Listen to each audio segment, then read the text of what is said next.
mudah-mudahan semua dalam keadaan sehat, bahagia, sudah semangat lagi untuk memulai minggu ini yang produktif. Insya Allah happy terus ya. Saya Kak Rose ditemani oleh Daniel Pojok sana akan menemani Anda hari ini di acara Rumpi No Secret. Wah. Hari ini kita punya banyak tamu yang seru-seru banget ya. Ini teman-teman lama saya semuanya. Kita akan ngerumpi di sini. Bertanya ada banyak hal. Ada satu bintang tamu saya yang tahun 2016 kita pernah wawancara. Dia pernah sharing cerita bahwa dia tuh belum pernah ketemu ayahnya dari kecil begitu ya. Dan pesan yang ingin disampaikan adalah kalau ayahnya menonton atau keluarganya menonton adalah dia ingin mengenal ayahnya seperti apa. Dan kita baru dapat kabar akhirnya bertemu beberapa kali juga ya gitu ya. Dan salah satunya adalah karena ada keluarga yang menonton tayangan Rumpi No Secret. Aku ikut senang begitu ya. Tapi sebelum kita ketemu nanti sama Lucky, kita ke ini teman saya yang udah lama banget. Dia mengaku katanya deg-degan. Kenapa kok bisa deg-degan padahal kan dia udah malang melintang di dunia hiburan dari bertahun-tahun. Ada Bella Safira, kita lihat dulu profilnya berikut ini. Bella Safira, artis berusia 49 tahun yang mengawali karir sebagai bintang iklan saat usia 12 tahun ini pernah menjadi finalis Gadis Sampul tahun 1988 dan Voice of Asia di tahun 1991. Salah satu sinetronnya yang melejit adalah Dewi Fortuna yang diperankan bersama Jeremy Thomas pada 1999.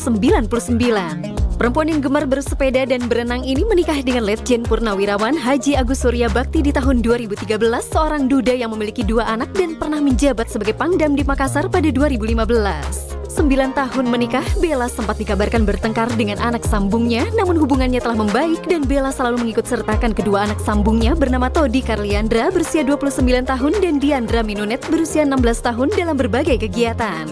Seperti apa suka duka Bella sebagai artis yang harus mendampingi suami bertugas? Dan apa tanggapan Bella tentang sosok suami yang sering ditanya bagaimana memilih antara Bella Negara dan Bella Safira? Saksikan kisah selengkapnya hanya di Rumpi No Secret.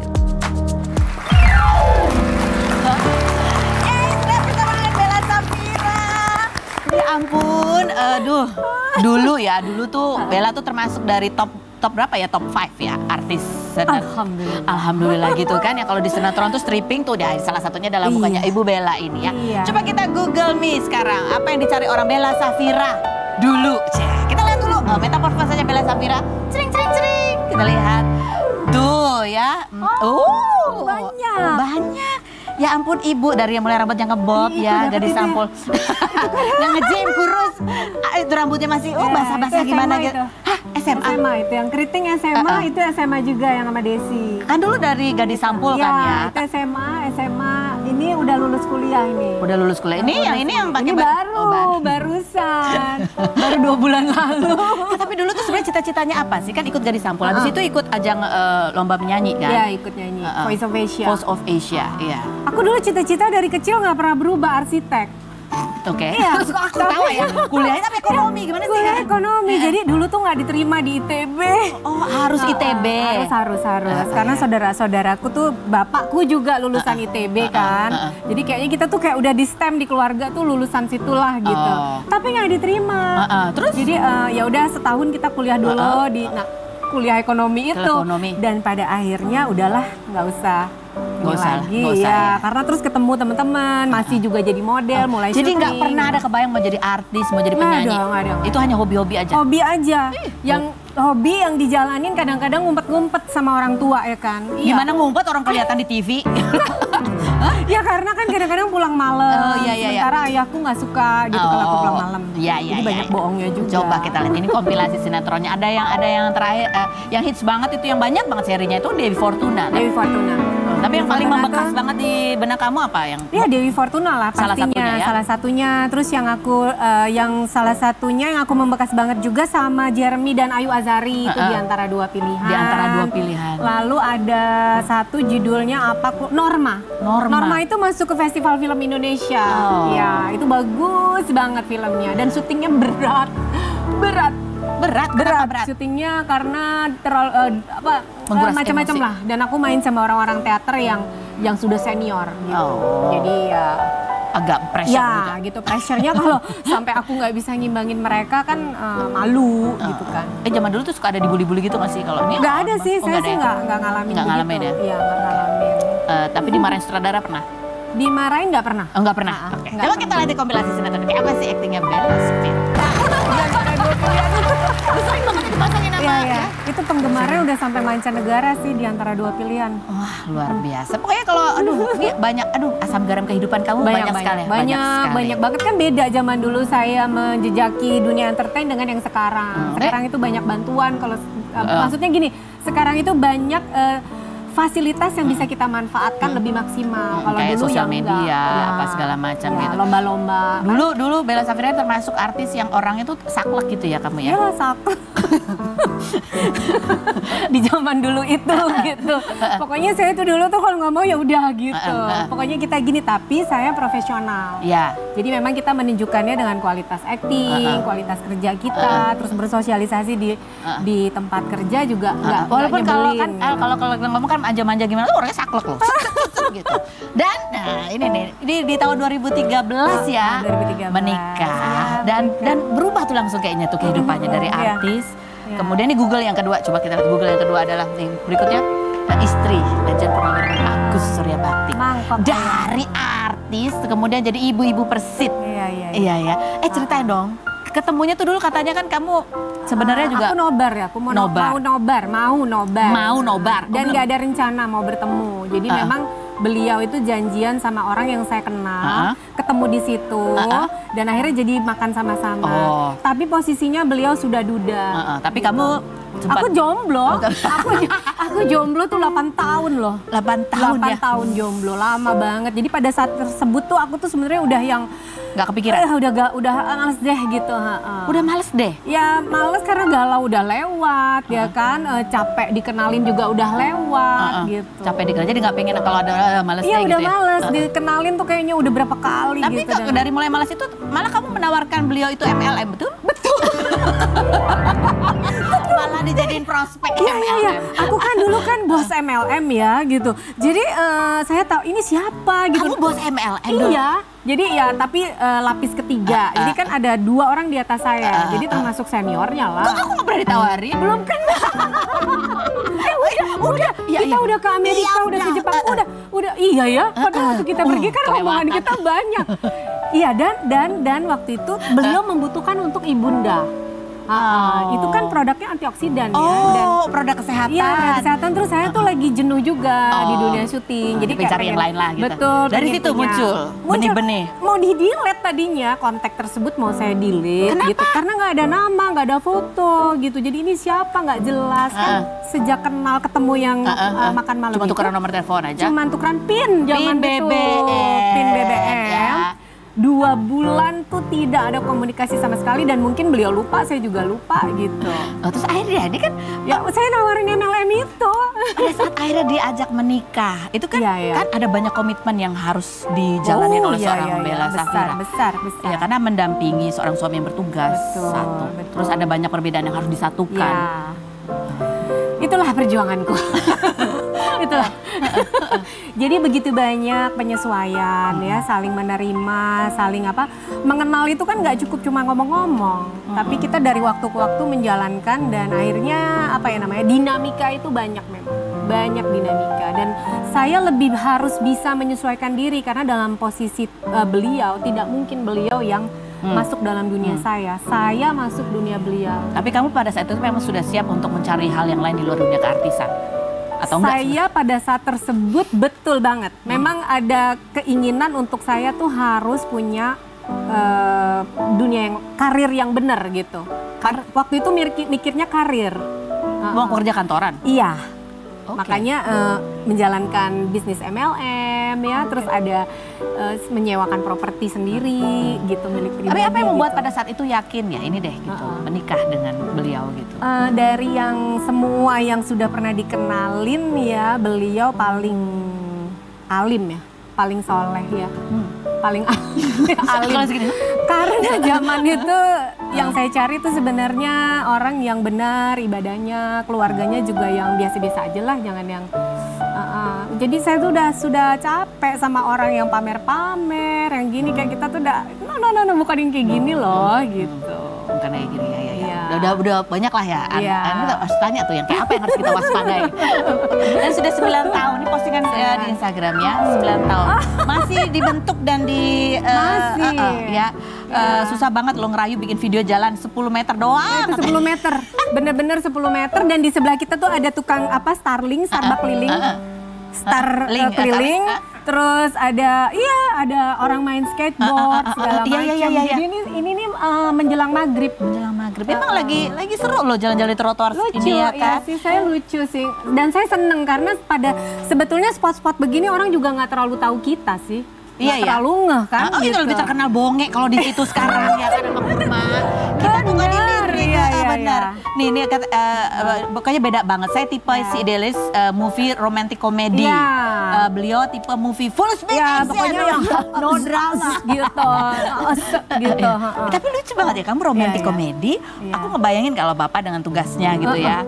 Itu tadi full speed action, no drama. Jadi nggak ada surprise. Memang nggak ada. Ya memang nggak gitu. Jadi kayak misalnya yang kita nonton di sosial media apa segala macam jadi apa gitu. Enggak, aku nggak begitu. Jadi langsung action ya. Ya udah langsung ketahuan dilamar, mau menikah. ngapain gitu, udah ketahuan. Kalau ulang tahun nanti gini itu udah tahu. Gitu. Ya. Ini ngelamarnya dulu gimana? Nggak romantis juga? Nggak ada kata ngelamar ya. Langsung datang aja? Enggak, cuman ya kita nih harus tentukan sikap gitu. Karena kan kita berbeda keimanan kan. Dan saya yang akhirnya memutuskan untuk saya nih yang harus berani merubah gitu. Pertimbangannya adalah? Pertimbangannya ada tentu dari segi pribadi, terus tapi tidak mudah, sangat tidak mudah. Ya. Tapi aku namanya orang niat ya, niat tulus, santai aja, ikhlas gitu. Di saat itu sebenarnya saya tuh sudah kayak orang yang kalau kita bilang tuh, udah nggak ada takutnya deh gitu. Udah jalanin aja. Nggak ada khawatir. Nanti kalau ini gimana, kalau itu gimana? Nggak ada. Kan kita kan suka kayak kepikiran apalah orang mau prenup, mau ini saya enggak. Sama sekali nggak ada pikiran ke situ. Wow. Jalan yang jadi udah mantep ya. Tulus aja, tulus gitu. Ya Tuhan tolong saya, bantu saya, kuatkan saya, udah itu aja. Nah, dan ini kemudian juga menjalani mendampingi Bapak bertugas waktu di Makassar juga ya. Ya, lama. Ada video nih ketika menjadi Ibu Persit ya. Tetap loh nyanyi. Betul. Ibu Bella yang suka menyanyi. Tetap ya. Itu seru itu. Jadi emang kalau di dalam organisasi kita ya, salah satu yang sangat menghibur dan ditunggu-tunggu sama ibu-ibu anggota semua tuh kita nyanyi rame-rame, bareng-bareng. Apalagi nyanyinya sama yang loreng-loreng ya di batalion. Batalion kasih itu kan, semangat gitu ya? Ya hampir 1.000 orang ya. Sama kalau ada yang punya istri kan lebih banyak lagi. Itu terasa banget gitu, kayak suasana di stadion nonton bola gimana? Iya, energinya gitu. kan. Iya. Jadi kita mau suara sumbang kayak mau nggak bagus, mau nggak apa, nggak better. Pokoknya kita sama mereka kayak sehati gitu. Bella Safira kok suara sumbang gimana sih, suaranya bagus ya. Ini ada artikelnya juga nih. Artis yang menikah di usia 40 tahun ini salah satunya adalah Bella Safira tadi. Sempat ada ras itu tadi kan. Udahlah gitu kan, kadang suka ditanya di umur segini belum nikah capek gitu. Tuh sampai saya pernah nolak undangan di satu stasiun televisi yang mencari jodoh gitu dan saya tuh dibujuk-bujuk sampai 3 bulan nggak pernah berhasil membujuk saya. Mereka nggak tahu kalau saat itu saya sudah dekat dengan seseorang. Jadi kayak nggak terima gitu dalam diri saya. Seseorang tuh siapa maksudnya? Ya beliau kan udah deket kan, waktu itu sudah berhubungan lebih intens lah gitu. Jadi diundang stasiun televisi tersebut saya langsung nolak, enggak gitu, nggak tahu aja ya. tapi di masa penjajakan itu kan ya ini satu di dunia keartisan itu kan kadang-kadang juga ada risiko-risiko, misalnya kayak gosip, clickbait berita dan lain sebagainya. Sementara ini masuk ke dunia yang ya itu tadi jelas tegas gak pakai drama. Iya. Menjaganya itu susah kah? Gini, jadi awal mulanya itu saya tuh naif ya, lebih tepatnya naif gitu. Dan ternyata memang tidak semudah itu. Tidak semudah itu di mananya penilaian orang terhadap saya. Jadi banyak penilaian yang apakah dia mampu, apakah dia bisa gitu. Dan mungkin ada kata-kata cerita-cerita miring yang sebetulnya kebenarannya belum tentu benar. Dia kan dulu gini, gitu. Karena cap profesi itu, dan saya selalu tegas, profesi saya itu profesi yang amat saya banggakan. Karena dari situ kita memperoleh semua yang terbaik dalam hidup kita gitu. Jadi jangan disamaratakan gitu. Saya maju duluan deh kalau ada yang ngomongin negatif tentang profesi begitu ya. Karena dapat penghargaannya juga banyak ya. Banyak. Penghargaan karena profesionalitas di profesinya. Jadi naif itu. Jadi sempat baru taunya kalau ternyata baru taunya setelah 4-5 tahun ya. Baru tahu ya. Tapi nggak apa-apa juga, karena mungkin pada saat tersebut sudah ada yang ya sudah akhirnya berubah sikap, karena lihat langsung, betul, merubah penilaian dan sehingga ya mereka jadi akhirnya tahu lah gitu bisa. Ini aku Bella Safira ada orang yang cerdas banget gitu ya, kritis, tegas, ya kan? Walaupun gayanya gitu, jangan dinilai dari itu, bisa macem-macem gitu ya. Karena membangun keluarga, kan juga adaptasinya selain ke pekerjaan Bapak, ada anak sambung juga. Ada anak sambung, ada 2 ya. Kalau yang terberat itu lebih ke menghadapi gini. Respon-respon aktif dari sikap suami ya, karena suami itu kan nomor 1 tuh negara. Ya, bela negara dan bela Safira ini. Tugas negara nomor 1 gitu. Jadi kita yang harus menyesuaikan, tapi bukan berarti kita diabaikan, tidak. Hanya kita menyesuaikan di saat kapan ya, konsennya lagi kemana, menit ini, jam ini, sekian hari ini. Kan saya juga ngalamin ditinggal suami itu 8 bulan. 8 bulan ditinggal suami yang bertugas mengejar, harus menumpas gerombolan teroris yang di Poso. Itu apa sih yang dirasakan? Yang dirasakan apa? Kan itu kan ke Medan. Di mana saya belum fasih, belum menjadi seseorang yang sudah kenal dari A sampai Z mengenai organisasi yang besar ini. Organisasi kita tuh besar banget gitu. Itu butuh seorang tokoh, ikon, they have to look up at us gitu kan, harus lihat ibu tuh begini, ibu tuh begini. Ibu tuh tegar, berarti menjadi role model buat. Dan jalannya tuh sama ibu-ibu, karena kan suami saya banyak terbang ya ke Sulawesi Tengah saat itu, ke Poso. Jadi selain sebagai istri yang ditinggal suami bertugas, itu pasti ada rasa deg-degan, was-was, khawatir. Dan banyak naik helikopter kan beliau. Helikopternya juga nggak mengenal cuaca. Mau kapan terbang ya, kalau sekarang harus terbang ya terbang gitu. Tapi saya sudah punya modal adalah saya pegang kepercayaan saya bahwa suami saya itu pasti akan lakukan yang terbaik, pasti gitu. Jadi itu yang membuat langkah saya lebih ringan. Dan ibu-ibu sebenarnya seru banget. Ibu-ibu Persit itu seru, apalagi zaman sekarang kan sudah banyak yang punya gelar ini ya, gelar akademiknya sudah banyak gitu. Dan saya juga belajar dari mereka yang di bawah kita tapi nikah sudah 20 tahun, 25 tahun gitu. Saya selalu dengarkan apa yang mereka sampaikan. Jadi walaupun secara posisi organisasi, posisi organisasi kita tinggi gitu ya. Tapi kalau untuk pengalaman hidup, jam terbang, terutama dalam organisasi dan rumah tangga, ya harus dengar mereka gitu. Luar biasa ya, wow. Jadi di state kamu sudah tidak kenal takut itu, cocok ya? Iya. Udah cocok ya, pasrah gitu ya. Oke, andai. Ini andai-andainya nanti aja kali ya? Ya kan, kita nanti masih ngobrol sama kamu. Kita mau ajak. Aku kayak curhat loh sama kamu. Masa sih? Soalnya kan jarang yang ngobrol selancar ini ya. Biasanya tadi deg-degan kan? Kita ketemu, ini kan soalnya temen lama nih, jadi kayak lebih lancar ngobrol. Lebih enak. Nanti ada kesempatan ngobrol lagi, kita mau tanya-tanya. Ini ada satu teman aku juga nih yang dulu sempat kita undang di tahun 2016. Dia cerita udah lama banget ketemu bapaknya. Dari umur 2 tahun dia nggak ketemu bapaknya, baru ketemu lagi umur 11 tahun. Dia pernah berpesan lewat acara ini, kalau ada keluarga atau bapaknya nonton, dia ingin mengenal bapaknya. Dapat kabar, akhirnya ketemu di tahun 2018 dan kemarin sempat meluangkan waktu 3 hari full bersama bapaknya nyanyi dalam mobil. Oh, seru banget. Merinding. Aku juga merinding. Kita dengar ceritanya selain berikut ini, jangan kemana-mana, tetap di Rumpi Indo Secret.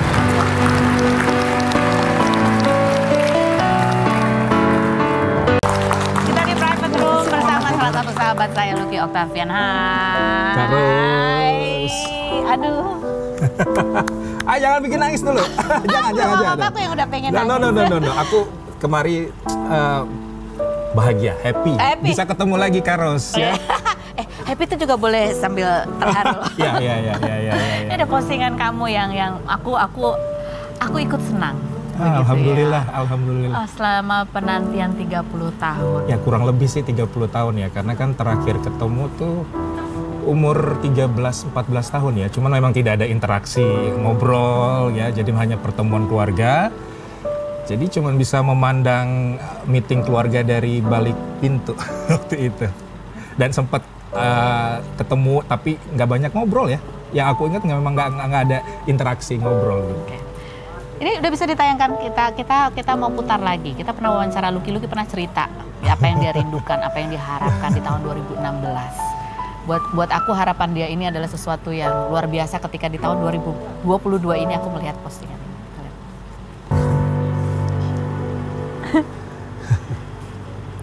Masya Allah. Doa kamu.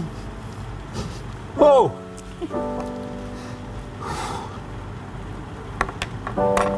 Apa rasanya doa kamu terjawab?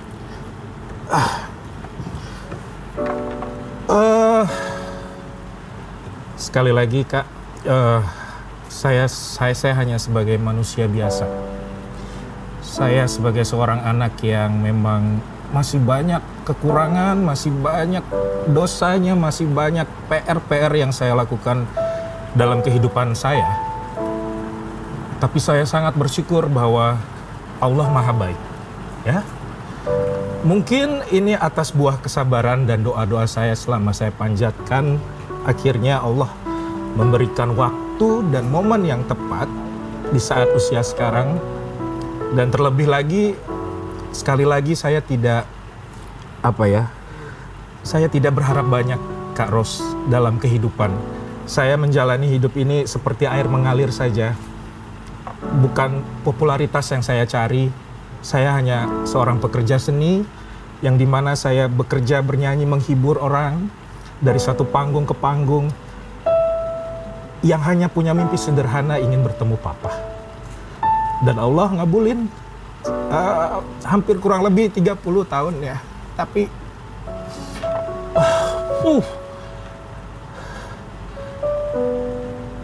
kayak dongeng tapi ini nyata. Kayak mimpi ya, tapi ini nyata. Seperti apa waktu pertama kali kamu ketemu sama Papa? Seperti mimpi ya, di tengah hari bolong. Singkat cerita Kak, sebenarnya pertemuan saya bisa bersilaturahmi sama Papa lagi, mungkin ini berkat doa orang dan teman-teman di luar sana yang mungkin tahu cerita tentang kehidupan saya yang berpisah cukup lama sama Papa. Saya sangat mengucap terima kasih. 2018 adalah tahun di mana saya dikabarkan bahwa Papa saya ada di Indonesia. Dan saya menerima kabar itu melalui DM Instagram yang dimana yang memberitakan keberadaan Papa adalah keponakannya Papa.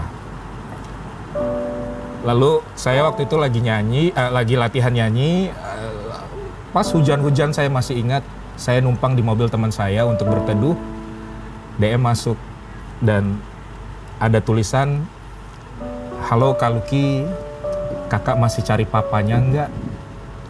Kalau kakak mau berhubungan atau mau telepon silahkan." Pada saat itu saya ngerasa ini orang ngerjain apa hoax gitu ya. Saya udah gemeteran itu membacanya. Kok ini benar apa enggak gitu ya. Tapi akhirnya saya memberanikan diri untuk video call. Setelah video call, ya believe it or not, Papa. Karena saya masih menyimpan fotonya. Dan saya juga masih ingat wajahnya Papa. Kamu ngomong apa?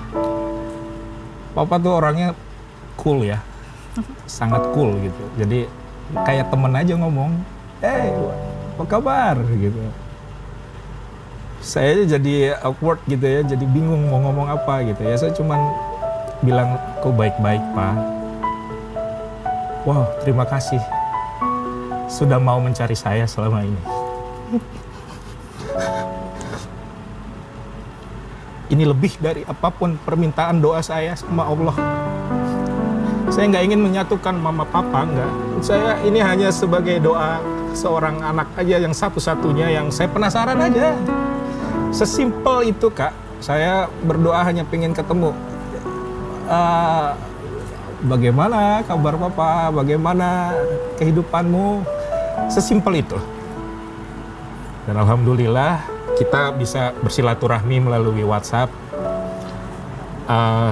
hingga akhirnya 2022 tahun ini Papa memberi kabar bahwa dia mau ke Indonesia. Papa mau ketemu sama saya. Dari situ saya antara percaya enggak gitu. Kalaupun datang, aku harus gimana ya? Itu momen terdeg-degan saya selama seumur hidup. Kayak gak nyangka gitu. Wow, apa yang harus aku siapin ya ketemu sama si Papa? Karena pasti banyak sekali ya hal-hal yang mungkin di dalam hati saya yang ingin saya tanyakan gitu. Tapi akhirnya setelah ketemu Papa, singkat cerita, pertanyaan-pertanyaan itu luntur begitu aja. Saya sangat bahagia melihat beliau sehat di usianya yang sekarang 71 tahun. Masih segar ya. Dan pertemuan kami adalah benar-benar pertemuan yang mungkin ini adalah anugerah terindah dari Allah yang telah Allah berikan sama saya. Ya, sesimpel itu. Ngapain aja kalian? Ngapain ya? Wah, ini yang memang makanya saya sempat statement waktu 2016 ya. Apa Karos tanya mau ngapain kalau ketemu Papa gitu kan.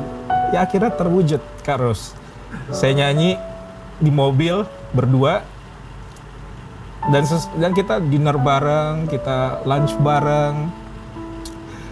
Dan ternyata saya baru tahu ya, bakat saya dari si Papa. Papa yang memang hobi nyanyi. Coba kita lihat videonya berikut ini. 3 hari Papa harus kembali ke Australia. Ya. Nah, itu pasti perpisahan yang juga senang, tapi juga sedih. Ya, benar orang berkata bahwa hidup ini adalah misteri, Kak. Rahasia Tuhan kita nggak pernah tahu, ya. Saya sepanjang hidup saya sampai detik ini, saya hanya bisa mendoakan kedua orang tua saya.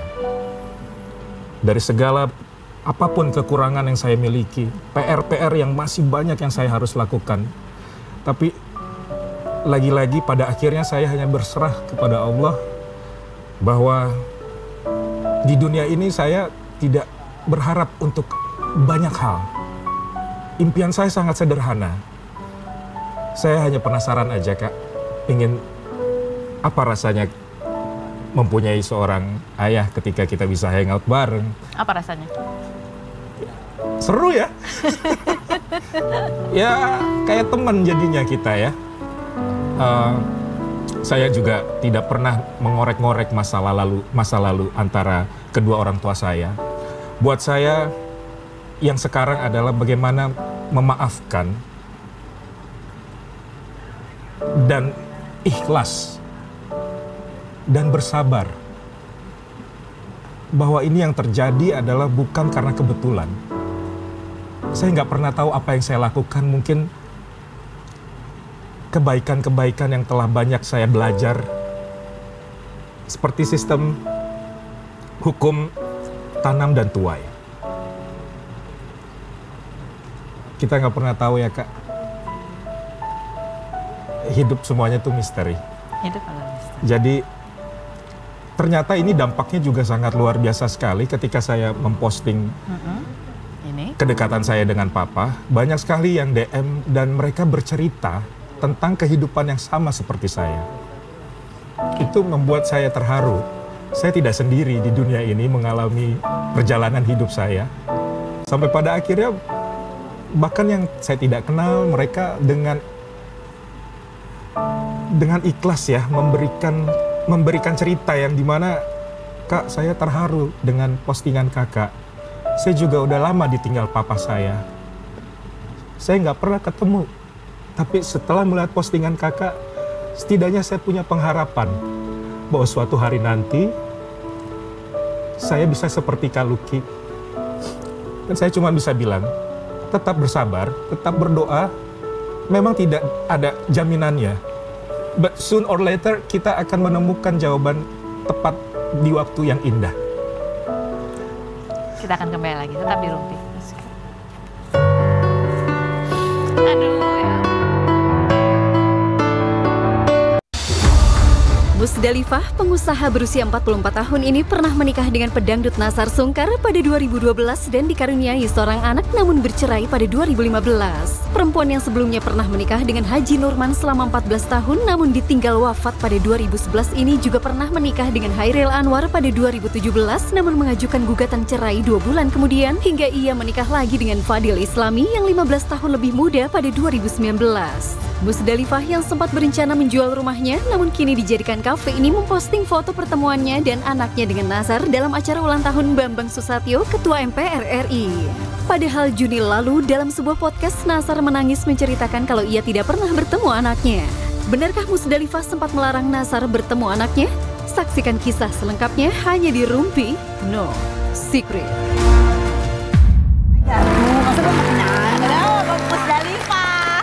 Udah lama gak ketemu Mbak Musdalifah, kita mau tanya update-nya ini kemarin nih. Ada kabar seneng juga sih kita lihatnya ya. Ini di sebuah ulang tahunnya Pak Bamsud ya kemarin. Nah ini ada fotonya Mbak itu postingan aku. Ya suaminya. Oh ini postingannya itu ada Nasar. Ini Nasar kan? Iya. Beneran kan?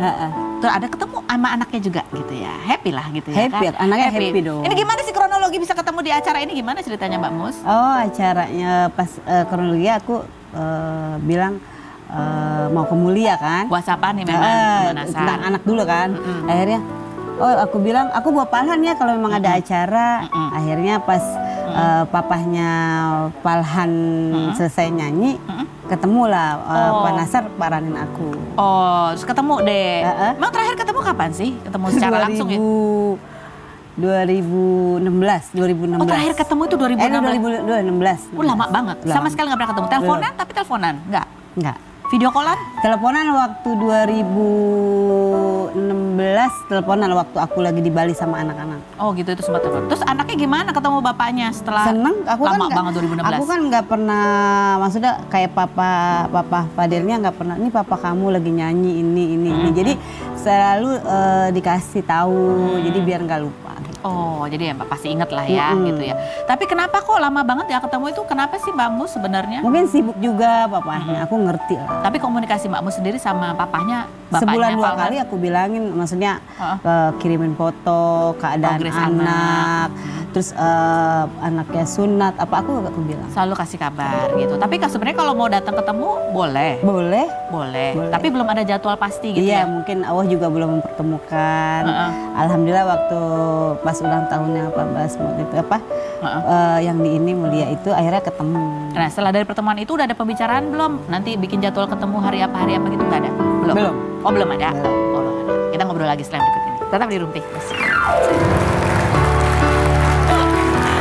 Besok mau ketemu lagi. Halo Ki Octavian, ini kalau penyanyi-penyanyi jebolan festival ya kan dalam waktu singkat langsung ngeblend gitu ya. Bu Bella benarkah bahwa kemarin itu kalau lihat temennya nyanyi di panggung tuh rasanya pengen gatal gitu pengen nyanyi. Boleh nggak sih? Joget-joget dulu sih di tempat gitu dikit-dikit ya kan. Terus ya ada kayak dan banyak gitu undangan-undangan ya dia juga yang sering ketemu. Boleh nggak manggung lagi sama Bapak? Nonton nggak ya?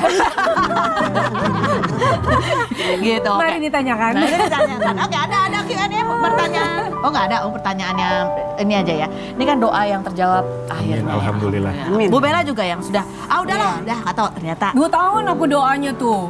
Dapat jodoh. 2 tahun doa. Dapat jodoh. Oke. Ini juga kalau Mbak Mus lagi apa yang didoakan yang ingin dicapai sekarang? Punya anak lagi? Insya Allah. Insya Allah lagi diusahakan. Mudah-mudahan aja. Oke.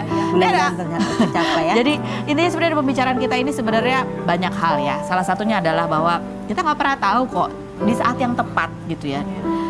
Apa yang kita doakan dengan sungguh-sungguh itu dikabulkan oleh Allah.